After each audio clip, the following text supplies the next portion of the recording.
Suki Naho, a JICA expert, regarding her expertise in this field. And as we all know, she has expertise in cybersecurity skill development in Bangladesh and especially in Japan. I like to invite and share her experience, how she is in develop cybersecurity skills, for especially if she can provide some example in the perspective of Japan, how they are develop their cybersecurity skills force, such that we can incorporate this culture and this practice in Bangladesh also. Let's welcome Nashuki Naho. Thank you.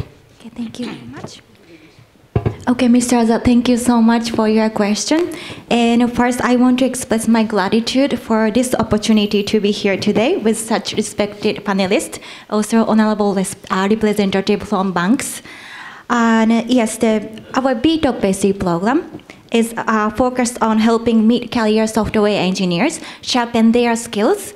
And I believe that skill development isn't just about keeping up with new technologies, and it's about improving the quality of our work and making our lives better, and ultimately benefiting our countries. And one great example from Japan is the digital transformation training programs in major banks.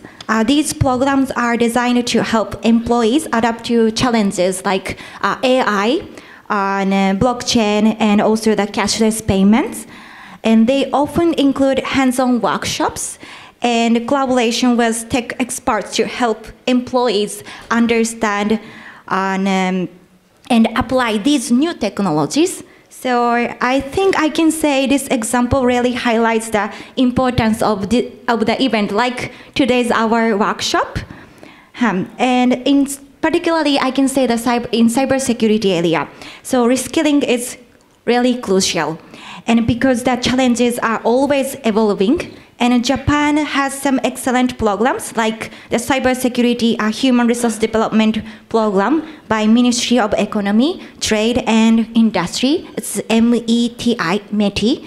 And this program offers practical trainings and including cyber defense exercises and to help professionals and tackle real-world challenges. And the skill development not only helps us to perform better in our jobs, but also makes life more rewarding by ensuring we are always ready for the next challenges. And when we learn new skills or redevelop existing one, and we unlock our potential and feel more capable, and become more motivated to take on whatever comes on our way. So I also want to emphasize that the well-rounded skill, that the well-rounded skill set is very much essential, and which is why collaboration across different sectors is so important. And on a larger scale, I can say skill development is essential for staying competitive globally, and which is vital for both Bangladesh and Japan.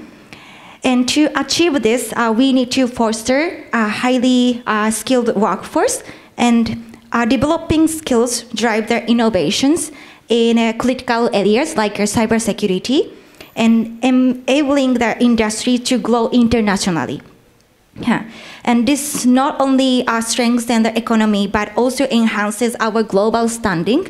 So now Japan is actively creating such kind of opportunities for individuals to reskill and enhance their abilities, and ensuring they are well prepared for the challenges of the new future. Yes, thank you very much. Thank you, Naho. Especially যে জিনিসটা উনি mention করেছেন, like collaboration with their different government institute, like different Ministry of Economics, Ministry of Education. They collaborate with industry and other government institutes such that they can identify the training need properly, and they can give the training such that they get skilled resource to cope up all the challenges. তো আমরা বুঝতে পারলাম যে জাপানের যে এক্সাম্পলটা উনি দিয়েছেন সেখান থেকে কিভাবে ওনারা ডেভেলপ করেন। তো আমরা এখানে আমাদের গভর্নমেন্ট অর্গানাইজেশন আছেন, গভর্নমেন্টের বিভিন্ন ফোরাম থেকে আসছেন, আমাদের সেন্ট্রাল ব্যাংক থেকে আসেন, বিভিন্ন প্রাইভেট এবং পাবলিক ব্যাংক থেকে আসেন। তো আমরা এখন এই মুহূর্তে আমরা শুনতে চাবো বিশেষ করে সেন্ট্রাল ব্যাংকের পার্সপেক্টিভ থেকে আমাদের এখানে উপস্থিত আছেন জয়েন্ট ডিরেক্টর ফাহাদ জামান চৌধুরী, বিশেষ করে ওনারা কিভাবে ট্রেনিং নিডটা অ্যাসেস করেন এবং প্রায়োরিটাইজ করেন, বিশেষ করে কারেন্ট যে সাইবার থ্রেটগুলো আছেন সেটার প্রেক্ষিতে, এবং কিভাবে ট্রেনিং নিডটা আইডেন্টিফাই করেন এবং কিভাবে রিসোর্স ডেভেলপমেন্টের জন্য সাহায্য করতে পারেন, ওনার পয়েন্ট অফ ভিউ থেকে আমরা শুনতে পারবো। আমি শুনতে চাচ্ছি ফাহাদ জামান চৌধুরীর কাছ থেকে। ধন্যবাদ আজাদ ভাই। আসলে খুবই একটা কন্টেম্পোরারি ইস্যু নিয়ে, বিকজ ট্রেনিং নিড তো একটা কন্টিনিউয়াস প্রসেস, এবং এইটা আসলে টেকনোলজির যে মানে ever changing or ever evolving যে একটা প্রসেস চলছে। তো আমি একটু নেগেটিভ বিষয়টা একটু হাইলাইট করতে চাই প্রথমে, বিকজ আমাদের দেশে যেটা হচ্ছে যে একটা রিস্ক অ্যাওয়ার কালচার ইস্টাবলিশটা ওই অর্থে হয়নি, যেটা আনফর্চুনেটলি। তো এইটা বিভিন্ন কারণেই, আমি হয়তো ওগুলো নিয়ে খুব বেশি একটা করব না, কিন্তু রিস্ক অ্যাওয়ার কালচার না থাকার কারণে অর্গানাইজেশনগুলোর জন্য যে প্রপার রিস্ক অ্যাসেসমেন্ট এবং যে ভালনারেবিলিটি অ্যাসেসমেন্ট, সেই জায়গাটাতে একটা গ্যাপ থাকার কারণে আমরা কোয়াইট অফেন হচ্ছে আমরা আইডেন্টিফাই করতে পারি না যে আসলে আমার প্রবলেমটা কোন জায়গায়। Like as a human body আমরা যদি ঠিক প্রবলেমটাকে লোকেট করতে না পারি, যে whether it is a problem in the kidney or in the heart or in somewhere else, so এইটা লোকেট করার very important. Then you have to start actually about the treatment, যে how to actually and what will be the effective treatment to get cure or to be preventive. তো যেটা হচ্ছে যে এইটা খুব necessary, যে রিস্ক অ্যাসেসমেন্ট করা এবং ভালনারেবিলিটি করা। এখন আমাদের যেটা হচ্ছে যে আমরা এখন রিস্ক অ্যাওয়ার কালচার নিয়ে, গভর্নেন্স নিয়ে কথা বলছি কোয়াইট অফেন। তো মিন টাইম গ্লোবাল কীভাবে আগাচ্ছে, তো গ্লোবাল আগাচ্ছে হচ্ছে গ্লোবাল এখন দুইটা বড় সর্বোচ্চ থ্রেট, যেটা দুইটা, এবং আরেকটু বলি জাপানি পার্সপেক্টিভ থেকে, because I consulted with some of the Japan experts, so they actually now thinking about the deep fake, especially problem that emerges from the artificial neural network as a branch of AI. So using this, deepfake is actually a very deceptive thing to actually deceive the people, and they don't understand, and it's quite difficult to distinguish the real event and the fake event.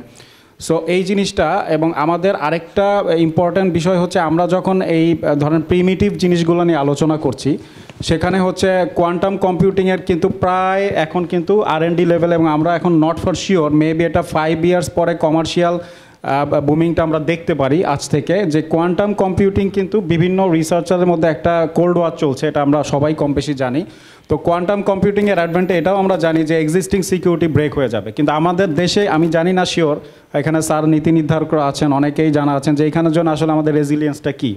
তো আমি negative বিষয়গুলো highlight করে পরে আমি ট্রেনিংয়ের বিষয়টা আসছি। তো আরেকটা হচ্ছে জেনারেটিভ প্রিটেইন ট্রান্সফর্মার, বা আমরা খুব ওয়াইডলি যেটাকে আমরা জিপিটি হিসেবে বলি, বা চ্যাট জিপিটি বা জেমিনি।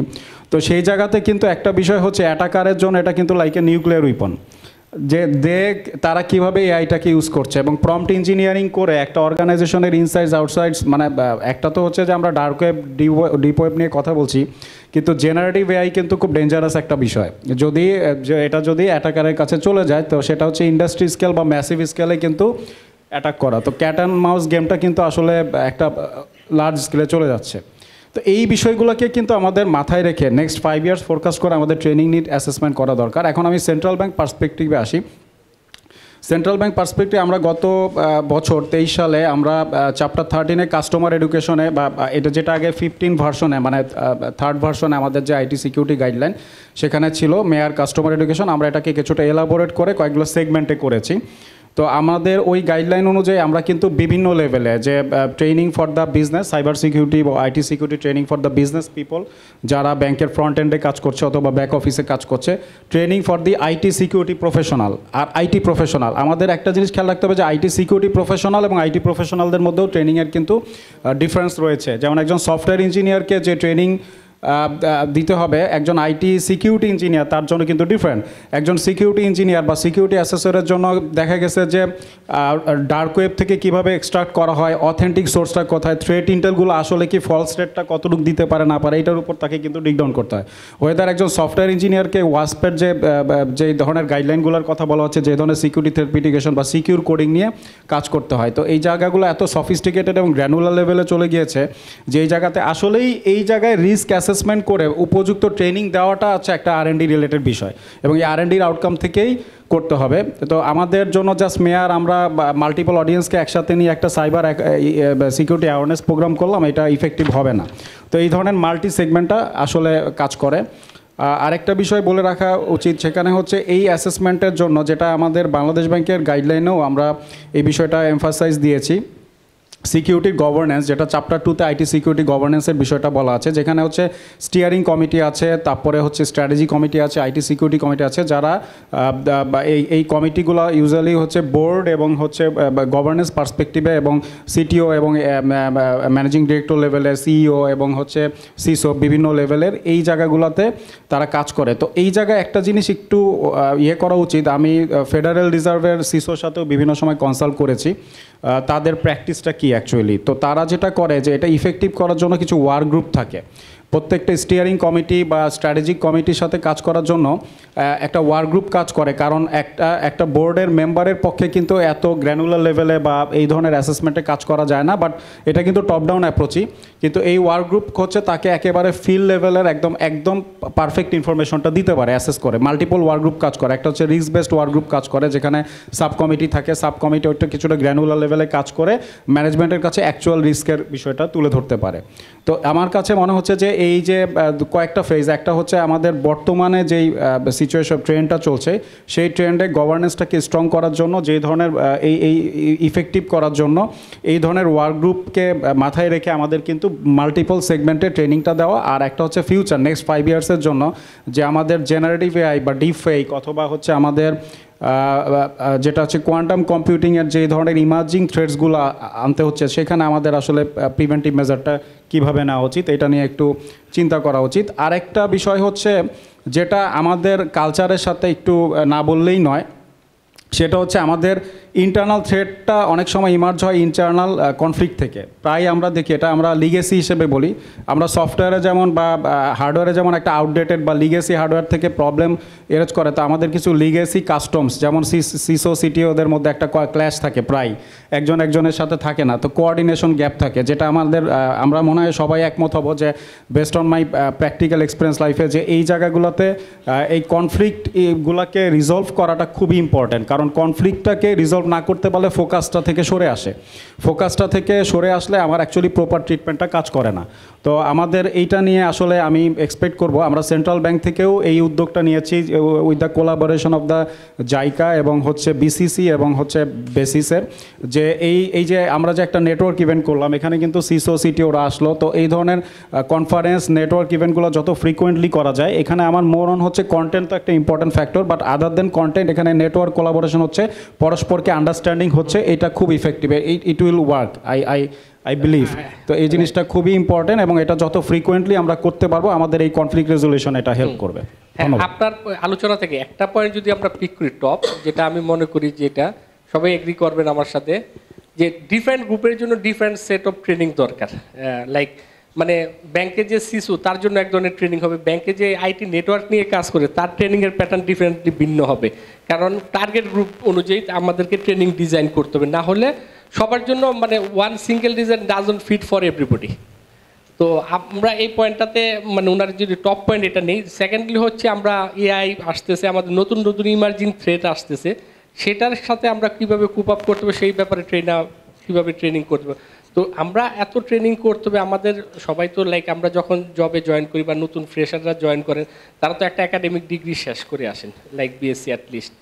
তো আমাদের এত গ্যাপ কেন থাকে? আমি ডেফিনেটলি আসবো, আমাদের একাডেমিয়া থেকে আসছেন শাহরিয়ার রহমান, যে আমাদের এই যে এই গ্যাপগুলাকে আমরা কীভাবে ব্রিজ করতে পারি। কারণ থিওরিটিক্যালি আমরা যেই জিনিসগুলো শিখে আসি, প্র্যাকটিক্যালি এসে দেখে আমরা হুচট খাই যখন নতুন চাকরিতে জয়েন করি, দেখে যে আমার থিওরিটিক্যাল নলেজের সাথে প্র্যাকটিক্যাল নলেজের অনেক ডিফারেন্স, প্লাস যারা এক্সপিরিয়েন্স তারাও এই প্রবলেমটা ফেস করে। তো আমাদের এই ব্রিজটা, এই গ্যাপটাকে কীভাবে ব্রিজ করতে, ওনার অপিনিয়ন আমরা নিতে যাবো, দেন আমরা স্যারের কাছে আসবো ওয়াইডার অ্যাসপেক্টে অপিনিয়ন নেওয়ার জন্য। জি, থ্যাংক ইউ। সাইবার সিকিউরিটি এই এন্টায়ার ডোমেইনটা আমরা সবাই আন্ডার গ্র্যাজুয়েট করে আসছি, আমাদের কারিকুলামে মোটামুটি কম্পিউটার সায়েন্সের ব্যাকগ্রাউন্ড থেকে আসা। আমরা সবাই জানি যে আমাদের এন্টায়ার কারিকুলামে সাইবার সিকিউরিটি রিলেটেড কোনো কোর্স আমরা আমাদের সময় হয় পড়ি নাই, অথবা এখন থাকলেও একটা বা দুইটা কোর্স। আর কন্টেন্টটা কোথায় থাকে? কন্টেন্টটা থাকে হয় অপারেটিং সিস্টেমস কোর্সের ভেতরে একটা দুইটা চ্যাপ্টার, নেটওয়ার্কিং কোর্সে একটা দুইটা চ্যাপ্টার, এভাবে থাকে। তো সেটাকে কারিকুলাম ডিজাইন একটা ইস্যু ডেফিনেটলি, যে কারিকুলাম ডিজাইন করে নিয়ে আমাদেরকে সেভাবে আগানো দরকার। আমরা যেটা করি যে সফটওয়্যারে কোর্স যখন করাই তখন আমরা security and privacy by design কনসেপ্টটাকে অ্যাডপ্ট করতে বলি। আমাদের ফাইনাল ইয়ার ডিজাইন প্রজেক্ট থাকে এখন বাংলাদেশের ভালো ইউনিভার্সিটিগুলো মোটামুটি সবাই ফাইনাল ইয়ার ডিজাইন প্রজেক্ট বা থিসিস যেই আমি করি, ওখানে ছেলেমেয়েদেরকে গ্রুপ ওয়ার্ক করতে হয়, টিম ওয়ার্ক করতে হয়, যেখানে তারা একটা সফটওয়্যার ডিজাইন করে, একটা সার্ভিস ডিজাইন করে। তো এই সার্ভিস ডিজাইন করার সময় সে বাই ডিজাইন সিকিউরিটিকে অ্যাড্রেস করতে পারে কিনা, সেটা একটা ইনপুটের জায়গা। আরেকটা হলো যে আমরা যখন চিন্তা করি যে ছেলেমেয়েরা শিখবে, ছেলেমেয়েদেরকে আমি যদি একটা স্পেশালাইজেশন কোর্স একটা ট্র্যাক হিসেবে সাইবার সিকিউরিটিকে অফার করতে চাই, তখন আমাকে 4-5টা কোর্স ডিজাইন করতে হয় অ্যাটলিস্ট। তো 4-5টা কোর্সের মধ্যে ডিজাইন করতে গেলে তখন দেখা যায় যে 4-5টা কোর্স অফার করার মতো আমার ফ্যাকাল্টি থাকতে হবে, এবং 4-5টা কোর্স অফার করার মতো ফ্যাকাল্টি জোগাড় করে নিয়ে সেখানে সব ছেলেমেয়েদেরকে ওই টেকনোলজি স্ট্যাকগুলো দেখানো বা বেসিক লেভেলের আন্ডারস্ট্যান্ডিংগুলো দেখিয়ে দেওয়া। This is a challenge. আমি কেন কারিকুলামের ওই যে একটা দুইটা কোর্স থাকে এটা দিয়ে শুরু করলাম, কারণ আমরা অন্যান্য যদি দেখি software design, software engineering for example, অনেক রকমের প্রোগ্রামিং কোর্স করে ছেলেমেয়েরা, ডেটাবেজের ডিজাইন করছে, নানা রকমের কোর্স করছে। এগুলোর থ্রুতে তারা মোটামুটি by the time they reach 4th year they have some sort of knowledge regarding how to design, how to build a software. However, cybersecurity course-ta, এই track-টা, they need to go through similar types of courses. These are all advanced courses. তো advance course করার জন্য তাহলে আমার advance faculty member দরকার। আমরা আমার ইউনিভার্সিটিতে আমরা মাস্টার্সে সাইবার সিকিউরিটি ট্র্যাক অফার করি। আমাদের আন্ডার গ্র্যাজুয়েটও আমরা কারিকুলাম ডিজাইন করেছি সাইবার সিকিউরিটি ট্র্যাকের জন্য। যেটা আমাদের কাছে সবচেয়ে বড় চ্যালেঞ্জ সেটা হলো কোয়ালিফাইড ফ্যাকাল্টি খুঁজে পাওয়া, not from academia only, from industry as well. আমার ইন্ডাস্ট্রি থেকে এক্সপার্ট দরকার। আমরা যদি মাস্টার্সের ট্র্যাকের কথা চিন্তা করি, আমার শুক্র শনিবারে আমরা ক্লাস অফার করি, শুক্র শনিবারে আমাদের ইন্ডাস্ট্রি ছুটি থাকে, কিন্তু আমি একটা ট্র্যাককে সাস্টেইন করানোর জন্য আমার ফ্যাকাল্টির একটা লং টার্ম কমিটমেন্ট দরকার। আমি উইকলি বেসিসে ক্লাস নিয়ে যাব, একটা টার্ম ক্লাস নিলাম, তারপরে আমি আর ফ্যাকাল্টিকে পেলাম না, তখন আমি আর কার কাছে যাব? আপনাদের এন্ডে যেমন ট্রেনিং নিডস আছে, সেই ট্রেনিং পে এক্সপার্টিস হয়েছে, এরকম এক্সপার্টের কিন্তু আমাদের একাডেমিয়াতেও ডিমান্ড আছে। আমরা আমাদের ছেলে মেয়েদেরকে চাই যে আমরা যখন যেটা বললেন যে বই পড়েই তো ছেলে পেয়ে থিওরিটিক্যাল নলেজ গেইন করছে, আমাদের যারা ফ্যাকাল্টি আছেন যারা ইন্ডাস্ট্রি ব্যাকগ্রাউন্ড থেকে আসা, তারাও কিছুটা হ্যান্ডস অন জিনিসপত্র ইন্ট্রোডিউস করে দেন। কিন্তু ইন্ডাস্ট্রির ডিমান্ড মিট করার জন্য যেই আমরা এন্ড পয়েন্ট যদি বলি বা লাস্ট মাইল ইনপুট যেটা, সেটার জন্য আমার ইন্ডাস্ট্রি ইনপুটটা দরকার, এবং এইটার সাস্টেইন করাটা সবচেয়ে বড় চ্যালেঞ্জ। আমরা অফার করলে একবার পাই, দুইবার পাই, এটা সব ইউনিভার্সিটির জন্যই ট্রু। একবার রিসোর্স পারসন পাই, দুইবার পাই, কিন্তু সাস্টেইনড ওয়েতে পাওয়া, যেখানটার থ্রুতে আমি একটা পাইপলাইন ক্রিয়েট করতে পারি, সেইটা সবসময় আমাদের জন্য চ্যালেঞ্জ। এই চ্যালেঞ্জটা আমরা আশা করব যে ইন্ডাস্ট্রি এবং গভর্নমেন্টের কাছ থেকে আমরা সাপোর্ট পাবো ইউনিভার্সিটিরা। আরেকটা পয়েন্ট হচ্ছে যে ইউনিভার্সিটিগুলোতে এই ধরনের হ্যান্ডস অন ট্রেনিং বা হ্যান্ডস অন অ্যাক্টিভিটিস শেখার জন্য যেই ল্যাব দরকার, যে ধরনের বেঞ্চমার্ক অ্যানালাইসিসের জন্য এক ধরনের টুলস দরকার, আমার স্যান্ডবক্সিং দরকার, এই ধরনের কাজগুলো করার মতো এনাফ ফান্ড সব ইউনিভার্সিটির নাই, অনেক টপ লেভেলের ইউনিভার্সিটিরও ইনফ্যাক্ট নাই। So funding matters. আমি আমার একটা ছেলেকে একটা মেয়েকে এগুলো জিনিস শেখাতে চাই, আমি যেটা বলা হলো যে ওয়ান সাইজ ফিটস অল টাইপের কোনো কিছু নাই, আমার স্পেসিফিক কয়েকটা টার্গেট নিয়ে আমরা আসলাম। এই টার্গেটটার ইনপুট কিন্তু আমাদের লাগবে ইন্ডাস্ট্রি থেকে। ইন্ডাস্ট্রি এখন কি চায়, বা ইন্ডাস্ট্রি আগামী 5 বছর, ফাহাদ ভাই যেরকম বললেন যে বেশ কিছু ওনারা রেগুলেটরি বডি থেকেই দেখছেন যে সামনে এগুলো আসছে। তো আমি কোয়ান্টাম কম্পিউটিং নিয়ে যখন রিসার্চ করি, কাজ করি, তখন quantum computing, quantum secure protocol design, software design নিয়ে কাজ করছি। বাট ওইটাকে আমি হ্যান্ডস অন আমার ছেলে মেয়েকে দিয়ে ওটা ইমপ্লিমেন্ট করে একটা পিওসি হলেও আমি যদি ডিজাইন করতে চাই, উই নিড মানি। এই রিসার্চ অ্যাসিস্ট্যান্টকে আমি বেতন দেবো কোত্থেকে, আমি তাকে কাজ করার প্ল্যাটফর্মটা দেবো কোত্থেকে। ইভেন আমরা অনেক ইউনিভার্সিটি এটাও ফেস করি যে how to access knowledge resources. IEEE-তে পেপার পাবলিশ হয়েছে রিসেন্ট, এই জিনিসটা অ্যাক্সেস করবো কীভাবে, টাকা লাগে এটা অ্যাক্সেস করতে। তো দেয়ার আর লট অফ চ্যালেঞ্জেস। আমাদের প্রাইভেট ইউনিভার্সিটিতে বিশেষ করে আমরা পিএইচডি পাই না, পিএইচডি আমাদের অ্যালাউ করা হয় না পিএইচডি অফার করতে। PhD student globally, PhD students are the main workhorse for innovation, workhorse for research. PhD যখন নাই তখন আমি আন্ডার গ্র্যাজুয়েটের ছেলে মেয়েদেরকে বলতে পারি না যে তুমি deep inside, dig it down and research knowledge নাও। তাদেরকে আমরা ফাউন্ডেশনাল নলেজ দিতে পারি। আর যে প্রশ্নটা এসেছিল যে আমাদেরকে কি গ্যাপটা কীভাবে থাকে, আমরা কিন্তু এখনও আমাদের বেসিস রিপ্রেজেন্টেটিভ আছেন, আমরা ইউনিভার্সিটিতে ইন্ডাস্ট্রি নিড পিন পয়েন্ট করে বলা, এটা আমরা আনফর্চুনেটলি অনেক বছর ধরেই পাই না। আমরা পাই বিভিন্ন ইন্ডাস্ট্রি থেকে আসেন। আমি জাস্ট ছোট্ট একটা এক্সাম্পল দিই। আমি তখন আরেকটা ইউনিভার্সিটিতে ডিপার্টমেন্টের হেডের দায়িত্বে, আমার কাছে ইন্ডাস্ট্রি থেকে আসলেন, এসে বললেন যে আমরা আইওটি শেখাবো ছেলেমেয়েদের, আইওটির অনেক ডিমান্ড মার্কেটে। তো এটা শেখানোর কথা তখন যখন বললাম যে ঠিক আছে আইওটি শেখাবেন, আমার কারিকুলামে আমি ইন্টিগ্রেট করলাম, all the contents are coming from your industry, that is very fine, then what will happen to my students? আমি তো এটা এক টার্মের জন্য অফার করবো না, কয়েকটা টার্ম অফার করব। আমার এক বছরে যদি 50 করে 150 জন স্টুডেন্ট গ্র্যাজুয়েট করে, তাহলে 150 জন স্টুডেন্ট গ্র্যাজুয়েটের এই আইওটি কোর্স থেকে, এই ডিপ নলেজ থেকে ওরা কি প্লেসমেন্ট পাবে? আমার ইন্ডাস্ট্রি কি prepared? Same thing applies for blockchain. আমরা ব্লকচেইন অলিম্পিয়াড করছি গত 5 বছর ধরে। ব্লকচেইন অলিম্পিয়াডে আমাদের ছেলেমেয়েরা এখন গিয়ে ইন্টারন্যাশনাল ব্লকচেইন অলিম্পিয়াডের ওখান থেকে গোল্ড মেডেল নিয়ে আসছে। তারপর ব্লকচেইন বলতে যে কনসেপ্ট থাকে যে ক্রিপ্টোকারেন্সি, ওটা আমরা জানি অলরেডি যে এটা শুধুমাত্র ক্রিপ্টোকারেন্সি অ্যাপ্লিকেশন না, নানা রকমের অ্যাপ্লিকেশন হতে পারে, ফিনান্সিয়াল সেক্টর ইভেন। তাহলে এই ছেলে মেয়েদেরকে অ্যাডপ্ট করার ব্যবস্থা কোথায়? আমরা যখন অলিম্পিয়াড করি, ছেলে মেয়েদের প্রবলেম নিয়ে সলিউশন হচ্ছে, ওরা পার্টিসিপেট করছে, we get lot of industry participation from their support. কিন্তু যখন রিয়েল লাইফ জব প্লেসমেন্টের ব্যাপার আসে, তখন কিন্তু আমরা খুব বেশি খুঁজে পাই না। আমাদের ছেলেমেয়েরা চলে যায়, ব্রেইন ড্রেইন যেটা বলি আমরা, রাখতে পারি না ওদেরকে।